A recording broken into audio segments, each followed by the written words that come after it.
ത്രിയേക ദൈവത്തിന് സ്തുതി. എല്ലാവർക്കും ക്രിസ്തയേശുവിൽ സ്നേഹവന്ദനം.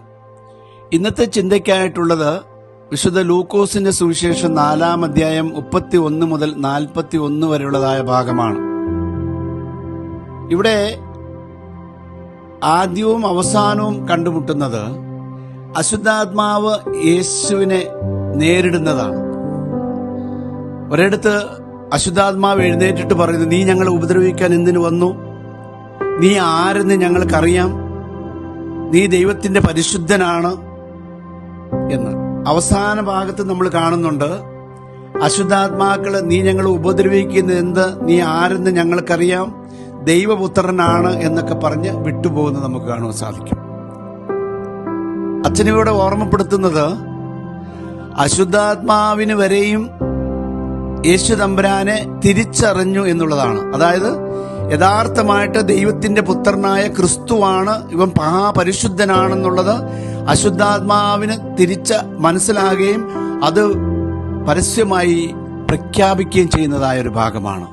എന്നാൽ വർഷങ്ങളായിട്ട് യേശുവിനെ അനുഗമിക്കുന്ന യഥാർത്ഥ ക്രിസ്തുവിന്റെ അനുയായികൾ എന്ന് പറയുന്ന നമുക്ക് ഒരിക്കലെങ്കിലും എന്റെ കർത്താവ് എന്റെ രക്ഷകനാണ്, അവൻ മഹാപരിശുദ്ധനാണ്, അവൻ എന്റെ ജീവിതത്തിൽ എല്ലാമാണെന്നുള്ളത് ഒന്ന് ഉറക്കെ പ്രഖ്യാപിക്കുവാൻ നമുക്ക് സാധിച്ചിട്ടുണ്ടോ? പല കാര്യങ്ങളും ഉറക്കെ നമ്മൾ മുദ്രാവാക്യം മുഷ്ടി ചുരുട്ടി ആകാശത്തേക്ക് ഉയർത്തി പ്രഖ്യാപിച്ചിട്ടുണ്ട്.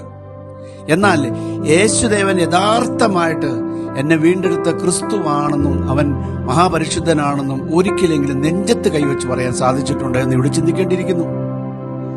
നമ്മുടെ ചില പ്രവർത്തനങ്ങളും പ്രവൃത്തികളും ഒക്കെ കാണുമ്പോൾ ക്രിസ്തുവിന്റെ അനുയായി ആണോ എന്ന് വരെ സംശയിക്കുന്ന ഒരു കാലഘട്ടത്തിലൂടെയാണ് നമ്മൾ കടന്നു പോകുന്നത്. നമുക്ക് നോവായാലും മറ്റുള്ളവന് നൊമ്പരമാകരുത് എന്നുള്ളതാണ് യഥാർത്ഥ നോമ്പ്.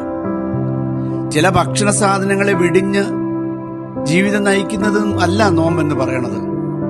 സമൂഹത്തിലെ ചെറിയവരെ കണ്ടെത്തി അവരെ ചേർത്ത് പിടിക്കുന്നതായിരിക്കണം നോമ്പെന്ന് പറയണത്. നമ്മൾ വേദനിക്കുന്നുണ്ടെങ്കിലും മറ്റുള്ളവരെ നൊമ്പരം മാറ്റുന്നതായിരിക്കണം നമ്മുടെ നോമ്പിന്റെ ദിവസങ്ങൾ എന്നുള്ളതാണ്. ആ ഒരു മനസ്ഥിതി നമുക്ക് ഉണ്ടാകുമ്പോഴാണ് യഥാർത്ഥ നോമ്പാചരണത്തിന് നമ്മൾ ഇടയായി തീരുകയുള്ളൂ. സഭ പറഞ്ഞു എന്ന് പറഞ്ഞ ചില കാര്യങ്ങൾ വിട്ടുനിന്നതുകൊണ്ടൊന്നും നോമ്പാകാൻ പോകുന്നില്ല. ആയതുകൊണ്ട് പ്രിയമുള്ളവരെ, അശുദ്ധാത്മാക്കള് ഇവൻ മഹാപരിശുദ്ധനായ ക്രിസ്തുദേവനാണെന്ന് പ്രഖ്യാപിക്കുമ്പോൾ വിശുദ്ധിയുള്ളവരെന്ന് സ്വയമേ പറഞ്ഞ് കർത്താവിന്റെ തിരുശരീരങ്ങളെ അനുഭവിച്ച് കർത്താവിന്റെ ശിഷ്യന്മാരാണ്, അല്ലെങ്കിൽ ക്രിസ്തുവിനെ അനുഗമിക്കുന്നവരാണ് അഭിമാനിക്കുന്ന നമ്മൾ ഓരോരുത്തരും അവരെ തിരിച്ചറിയാതെ പോകുന്നുവെങ്കിൽ ഈ നോമ്പാചരണം വ്യർത്ഥമാകുന്നു എന്നുള്ളതാണ്. ഈ നോമ്പിന്റെ കാലഘട്ടത്തിൽ മറ്റുള്ളവരെ ഉൾക്കൊള്ളുവാനും ക്ഷമിക്കുവാനും സഹിക്കുവാനും ചേർത്ത് നിർത്തുവാനും നമുക്ക് പറ്റുന്നത് പോലെ അവരെ സഹായിച്ച് നമ്മളോടൊപ്പം നിർത്തുവാനും മനസ്സാകുന്നുവെങ്കിലും പ്രവർത്തിക്കുന്നുവെങ്കിൽ മാത്രമേ ക്രിസ്തുവിന്റെ നാമത്തിലുള്ളതായ ഈ നോമ്പാചരണം കൊണ്ട് പ്രയോജനമുള്ളൂ എന്ന് അച്ഛൻ ഈ സമയത്ത് പറയുവാൻ ആഗ്രഹിക്കുന്നു. അതുകൊണ്ട് ഈ നോമ്പാചരണം മറ്റുള്ളവർക്ക് മാതൃകയുള്ളതും ജീവിതത്തെ നമ്മൾ മാറ്റിയെടുക്കുന്നതും യഥാർത്ഥ ക്രിസ്തുവിന് അനുയായി ശിഷ്യന്മാരാകുന്നതിന് ഇടയാകട്ടെ എന്ന് ആത്മാർത്ഥമായി പ്രാർത്ഥിച്ചുകൊണ്ട് വാക്കുകൾ ഉപസംഹരിക്കുന്നു. ദൈവം എല്ലാവരെയും സമൃദ്ധിയായി അനുഗ്രഹിക്കുമാറാകട്ടെ.